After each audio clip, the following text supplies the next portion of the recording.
So like I say, this is the last message from the book of Ecclesiastes that I'm going to be doing.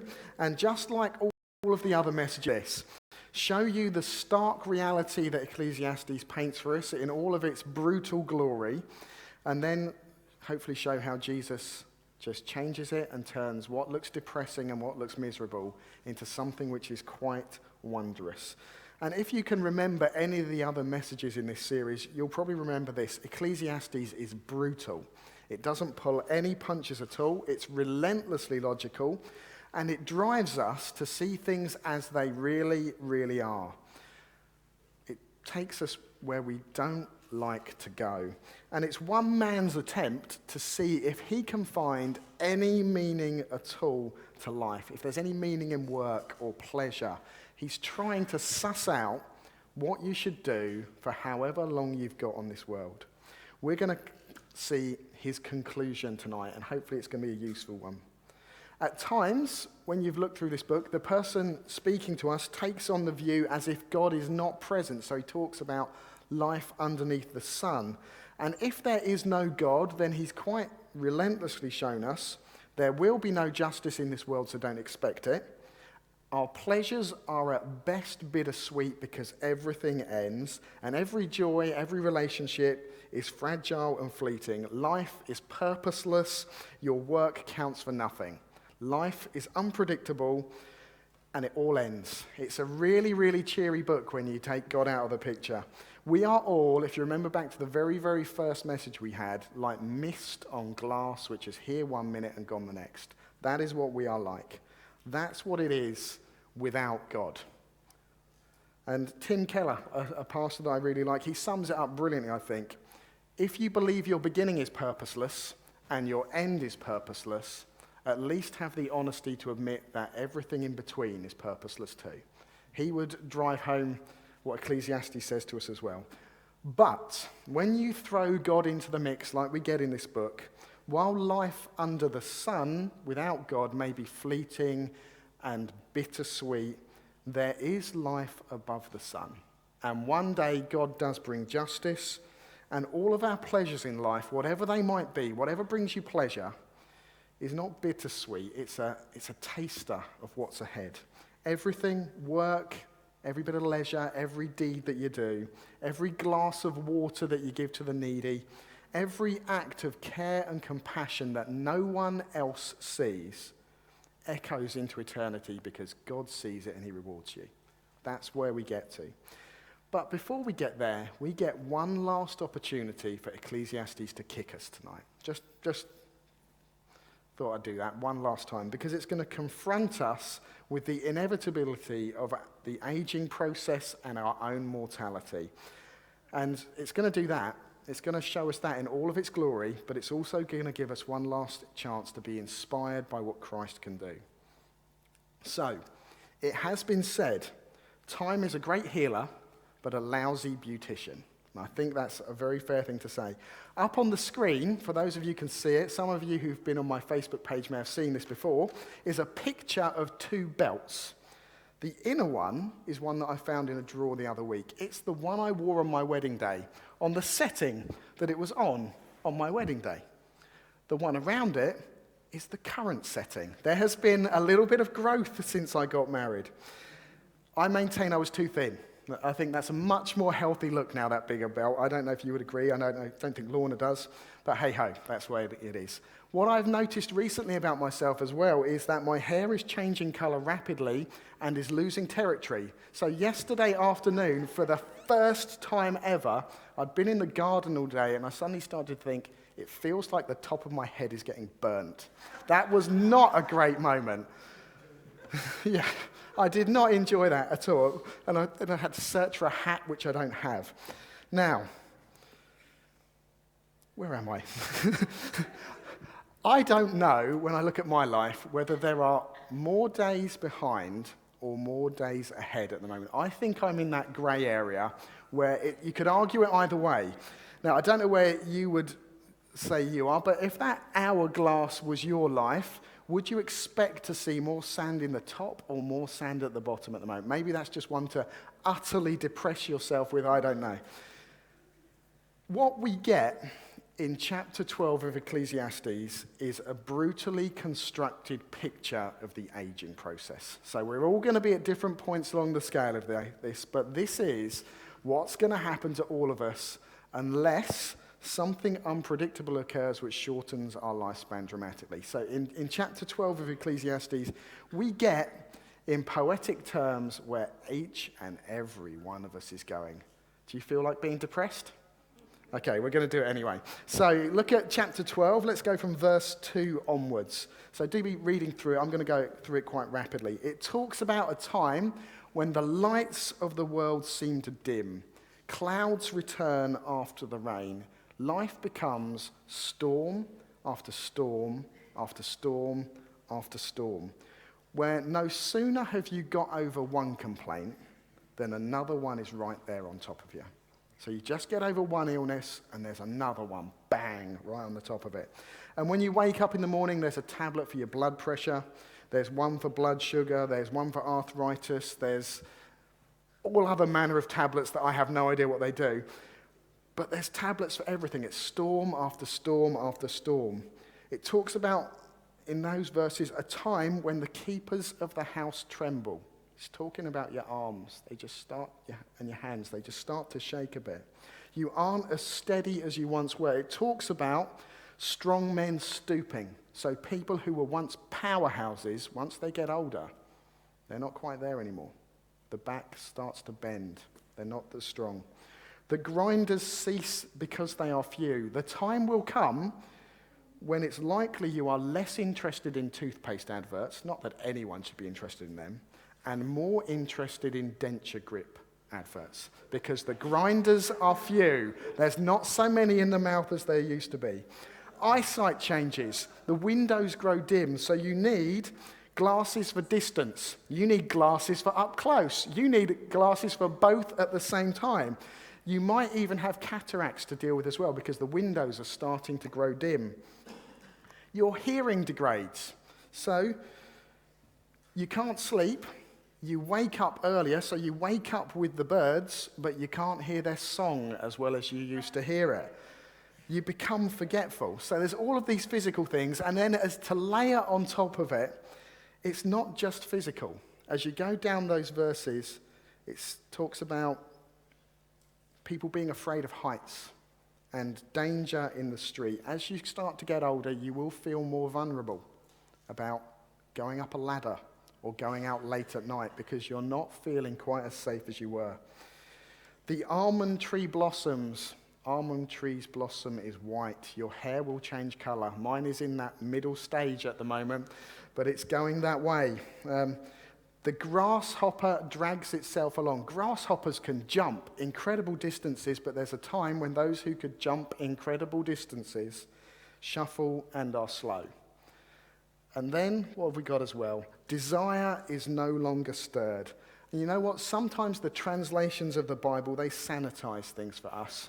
The word desire is the word caperberry, which probably means nothing to us, but in the ancient world, that was an aphrodisiac. There comes a point where that doesn't work anymore. And then you die, and mourners go about the street. Yeah. One last cheery message from Ecclesiastes. Ecclesiastes kicks us once again. That is what will happen to you. That is what will happen to me. I'm not hearing many amens or hallelujahs about that. And all our attempts to cover things up by dyeing our hair or cosmetic surgery or dentistry are all just attempts to slow the process. But inevitably, they are going to be as effective as trying to hold back the tide. You just can't do it. Those verses are where we are all going. So, how much sand do you think is left in your hourglass? So, whether that describes your future or whether that describes your present, what are we supposed to do about it? If that's where we're all going, or if that's where some of us might be, and I'm not going to catch anyone in the eye, what are we supposed to do? First thing is we're to remember our Creator. So framing that very poetic description of where we're all going are verses 1 and verse 6 of chapter 12. Both verses tell us, remember God. remember him. Remember him when we are young, before all of that increased belt size kicks in, before reduced hair and teeth kicks in. But remember him before the inevitable destination of death is the next stop along the track. Why? Because of verse 13. One day, everything you have ever done is going to be evaluated by God, whether the world has seen it or whether they haven't, whether it's stuff that you've done all on your own or in front of millions. Everything is going to be evaluated by God. We're told to remember our Creator, who one day is going to hold us to account.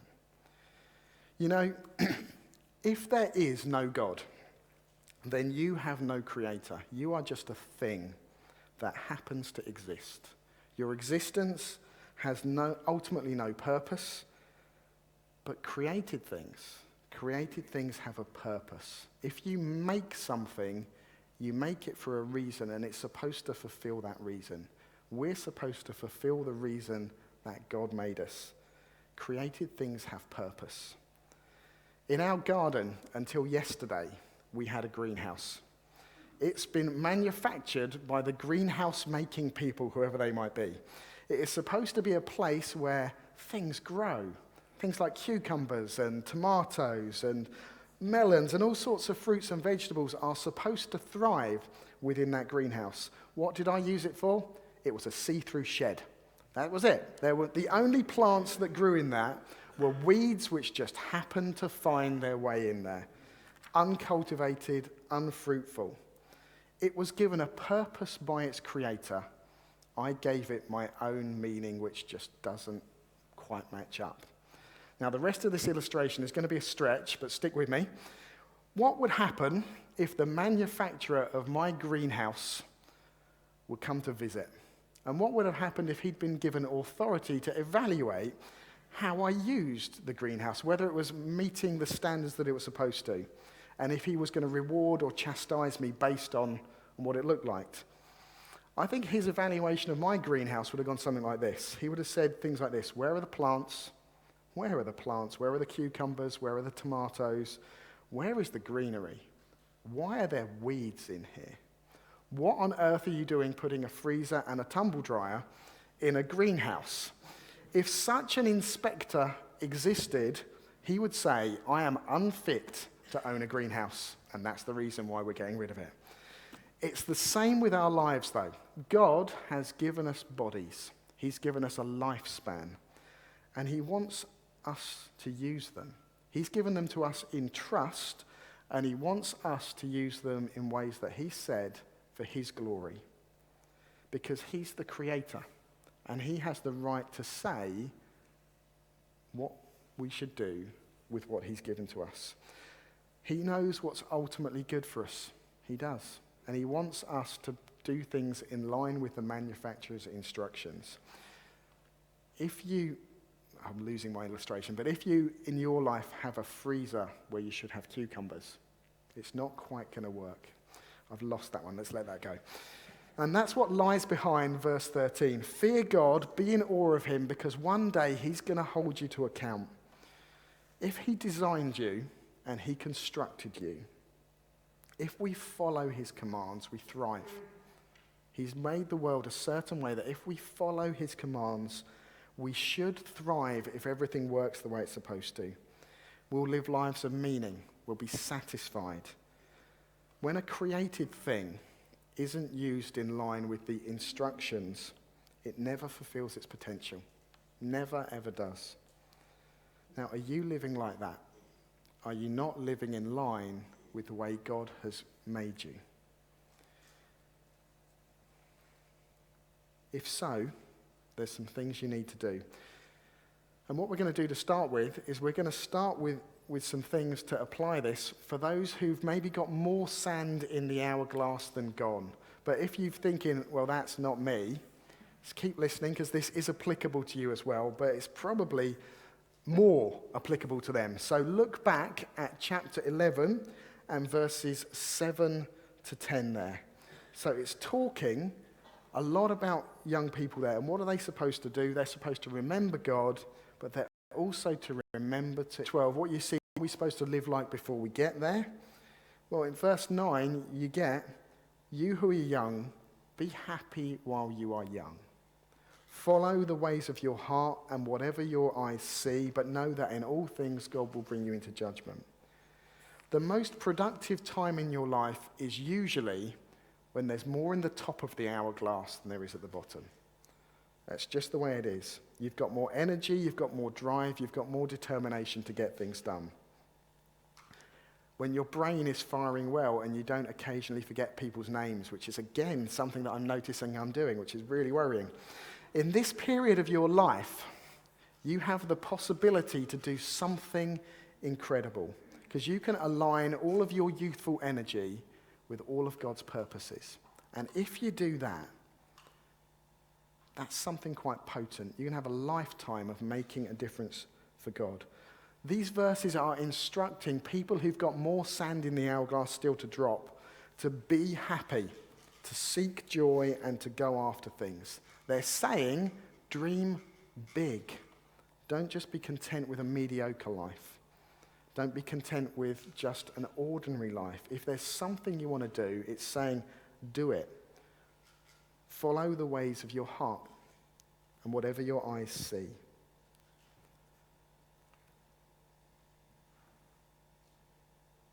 There are people who don't do that, and they live constantly wondering whether they're doing the right thing. Whether the choices they make about career and relationships or leisure are God's will. And you can meet people who agonize and are paralyzed about making any decision at all about anything because they're always wanting to know, is this God's will? And they're not sure whether it is or whether it isn't. They never know if it's the right thing. When you look at verse 9, I don't think it says agonize like that. It says, follow the ways of your heart, but know that God's going to bring you to judgment. What's that saying? I think it's saying this. If you've got a passion when you're young, if there's a career that you want to follow, if there's a gift that you want to pursue, and if you can glorify God in it, do it. I think it's saying that. Follow the ways of your heart. Delight in Him, and He will give you the desires of your heart. If it's a relationship, you have a connection with someone, they follow Christ, you follow Christ, and you think you want to marry them. I think this verse is saying, don't spend loads of time agonizing over whether God has got someone else out there who might be right. I think it's saying, if you want to do it, go for it. It's saying, put God first, but live. That's what these verses are saying. It's also saying, don't fall into the trap of thinking, I'm young, you only live once, and I know God is out there, but I'm having some me time first. It's not saying do that. If you're thinking, I'll get serious about God later, but I'm going to live how I want to now, remember what this book is saying in other places. Life is unpredictable. Not everyone gets to be a grasshopper who drags themselves along. Accidents happen. It's saying, get right with God now and stay right with Him now. But it is saying, don't obsess about things looking for God's will in every minute detail. It's saying, follow the ways of your heart and follow God. Remember to enjoy life. What about the others in the room? What about those of us who are older? Because this book clearly has something to say to those who might think there's more in the bottom of my hourglass than at the top. What's it saying to you? I think it's saying two things. It's saying don't regret and don't rebel. So in chapter 12, verse 6, it's saying, remember Him before the silver cord is severed and the golden bowl is broken. Before you die, it's saying, remember God. Remember Him. Because it's quite possible that when I did that very brutal run-through of what the aging process does to you, that it could provoke two responses in people, neither of them very good. The first one is regret. It could be that as the description of what happens to you as you get older was read out, you thought, hey, a lot of that sounds like me. That might have been what you thought. And all of that description about aging, you might have been thinking, I feel that. That is exactly what my life feels like. And the thought that there are less days ahead than behind, coupled with the thought that God's going to judge everything, might make you think, I've got nothing to show for my life. If that's where you get to feel, that can feel suffocating, that can feel oppressive, you can feel like you've just wasted so much time. You might be thinking, I lived for all of the wrong things, and now I really am like mist on glass. I'm here today and I'm gone tomorrow. And maybe you can feel the sands dropping through the hourglass even as you sit there. What do you do if you feel like that? Well, there's a song called The Cat's in the Cradle. It was recorded by a guy called Harry Chapin. I think I pronounced that right. I'm getting a nod from an American, so that's excellent. And it's a story about a man who was too busy to spend any time with his son. So he missed his first words and he missed his first few steps because there was something more important he had to do. He didn't play catch with his little boy at the time when he should have played catch with him because, again, he'd got a lot to do. By the time his son was into the college kind of age, he was already out of his sphere of influence and didn't want to spend time with Dad. And the song ends with an elderly father desperately wanting to spend time with a son who's just too busy to see him. The tragedy of that song is it was written by the man who recorded its wife. It was written, I think it's quite autobiographical. And she asked him one time, when are you going to slow down and spend time with your children? To which he replied to her, at the end of this busy summer, I'll do it then. The tragedy was he died in a car crash that summer. We can regret not living for God. We can maybe look back and see missed chances. Regret's powerful. It lives off if only, if only, if only. So if you're young, take that as a warning. If you're thinking you'll put off following God now till later, you don't really want to end up there. You don't want to end up saying if only. If you are there, don't stay there. And I'm going to say why in a minute, but don't stay in regret. The other wrong response to aging is rebellion. So we look at life and we think, what on earth have I been doing all of this time? There's not much time left yet. Yeah, I'm going to get on with living life now. I'm going to live for me. So in 2008, there was a story in the paper which said this: the over 55s are much more likely to have affairs than younger people. That's what it said. It appears that desire still can be stirred for a while. Why is this the case? Well, one reason is thought that rebellion at missed chances kicks in and they just want to spend the last few years getting over the wasted time. But the truth is, the grass is never greener on the other side of the fence. It's only scorched earth over there. And that's what lots of people find out. So if you are older and you're tempted by regret or you're tempted by rebellion, what do you do? What do you do? Well, it's exactly the same thing. It's chapter 12, verse 6. Remember him. Remember God. Imagine your life as an epic film or a novel. If you're feeling regret, do that. How do you want the last chapter to read? That's what you've got to do with this. If you know that one day God is going to pick up the book of your life and he's going to read through it, how do you want the last chapter to read? Full of regret? Full of rebellion? What do you want those last few grains of sand to look like? You might not have the same energy as you did when you were young, but you can remember God and you can live for him.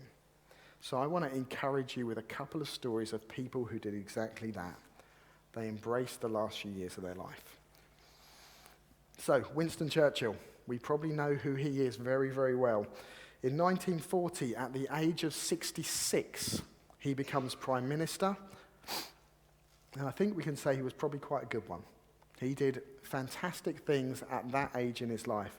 He wrote books on what the World War II was like. And at the age of 79, he receives the Nobel Prize for Literature. He didn't waste the last few years.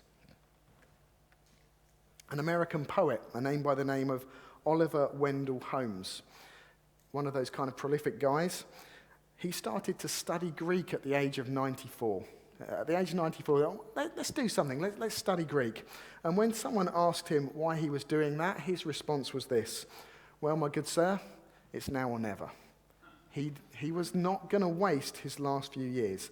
If you think there are more days behind than ahead and you feel regret, stop looking at the clock and look at God instead. Remember him now. Start following him. He wants people to follow when they're young, but he is incredibly gracious.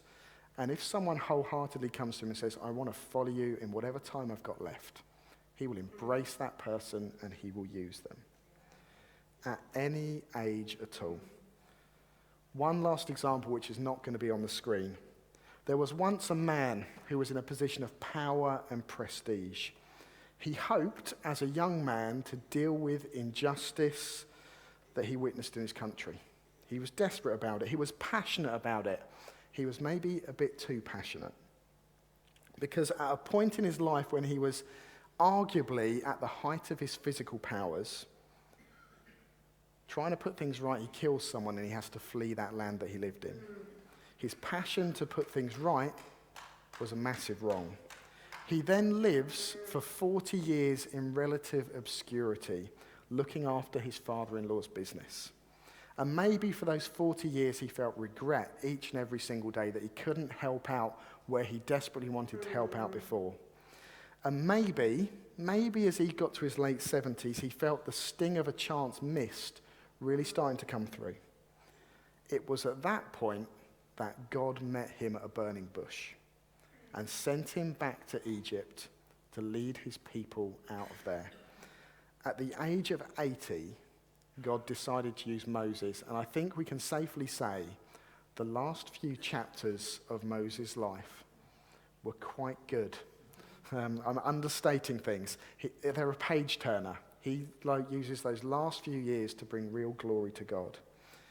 So getting older doesn't mean it's the end.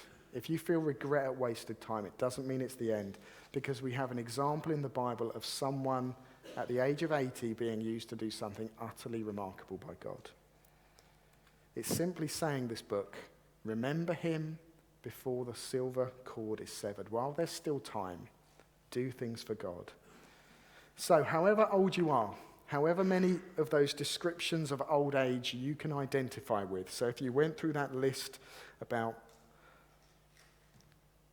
one thing after another, and not so many teeth, and the hair changing colour, and the eyes not being so good, and the ears not being so good, and you thought, tick, tick, tick, tick, tick. Know this.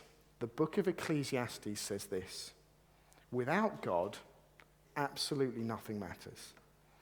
But with him, everything does. Absolutely everything. Every act, every prayer, every word, every deed. So that means that tomorrow you can fill it. You can fill it with things which will please him. Christ has saved you by his grace, not to live in regret, not to rebel against him, not to put off serving him to sometime in the future, but to do good deeds that he's prepared in advance for you to do. This book, Ecclesiastes, it is brutal, but it says this to us: everything matters. So take that home. Spend your bank holiday doing things that matter for God. It can be anything, actually. Whatever you do, you can do it in his name and for his glory. Let's pray.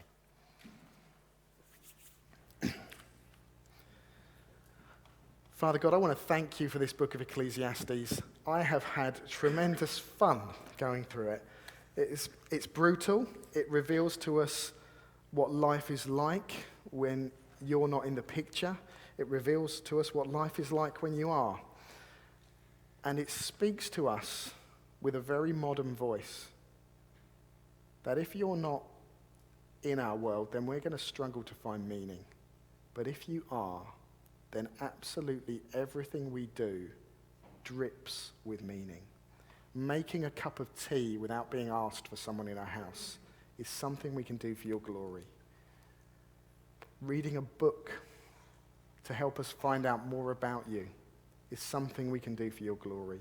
Making a phone call to someone because we know that they're feeling low is something which will echo into eternity. Help us to realize that tomorrow and the next day and the day after that, you are going to evaluate these things one day. Help us to fill them with things that you look on and say, well done. And they don't have to be the big things. They can be simple acts of service done in your name. Help us to do that, Lord. Help us not to forget you. If we're living in regret, help us to make a new start from now. If we're tempted to rebel, help us to see how daft that would be, but instead to live for your glory now. And we ask this in Jesus' name. Amen.